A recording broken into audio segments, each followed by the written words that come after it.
Hello and welcome to Business Today's Most Powerful Women, where we celebrate women, entrepreneurship, and more. Today I'm joined by Miss Suman Mishra, and she's the CEO of Mahindra Last Mile Mobility. Welcome, ma'am. Thank you. It's great to be here. Yeah. I really wanted to understand it's celebrating women, celebrating entrepreneurship, power. What does the term power mean for you, and how has it been so far getting this award, and what does it mean for women entrepreneurship in general?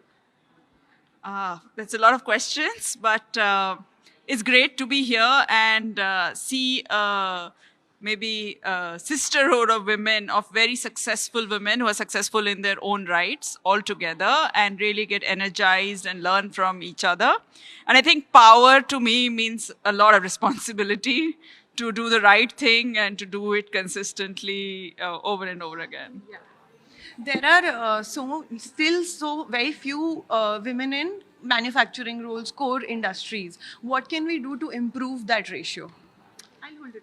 Yeah, okay. So, really, it is going to take a lot of concentrated effort by the entire organization. One is the culture, right? The culture inside the manufacturing setup, the quality, the sales, and the field sales service. All of these culture has to sort of be much more inclusive to add women. And it requires really a lot of work on the policy side, on the leadership side, on creating the right set of metrics, but also a leadership which supports inclusivity and in fact pushes for it as well. What are you doing as a leader in your organization to ensure there is inclusivity and progress, so to say? And what do women leaders bring to the table in terms of? I've heard that they are more empathetic and stuff like that. Do you agree with that?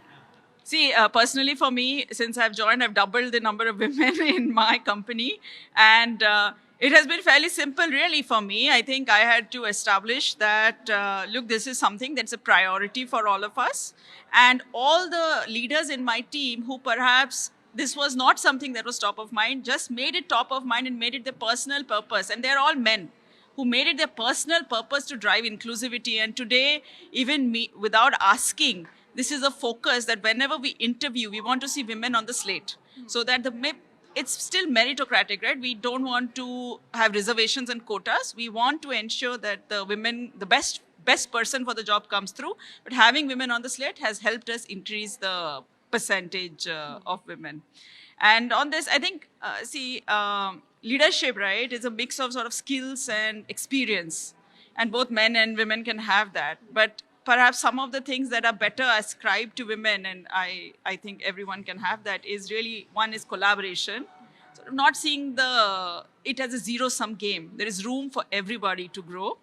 And the second one may be more empathy, but more than empathy, I think resilience. I mean, once you have faced enough of these challenges, both at personal front or at professional front, as you grow, it makes you a lot more resilient to, address any crises or problems that come through. So I would say, while it's a mix of skills and experience and it's not gender specific, some of the common characteristics alluded are sort of resilience, empathy, and maybe collaboration.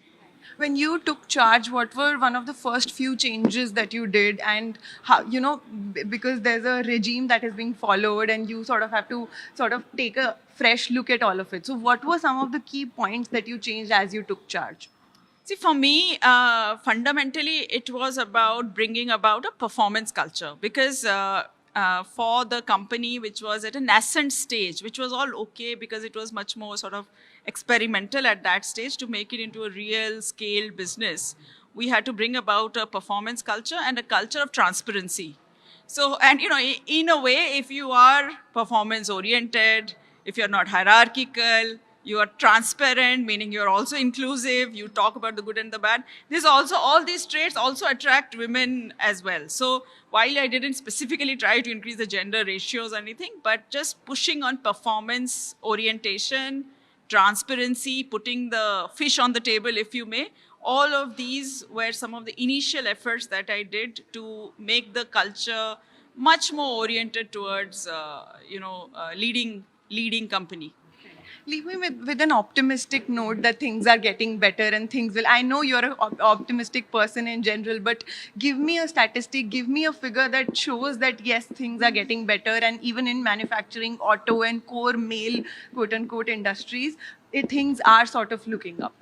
Yeah, I mean, today you can find many women leading in the world, right? I think automotive industry was never considered to be somewhere where women are, but there is Maribara, there is me, there are a lot of other women in India, whether they are entrepreneurs, startups, set up by women, and they are leading these spaces. And with this electrification, that is allowing us to further increase the percentage women because of the influx of software and hardware.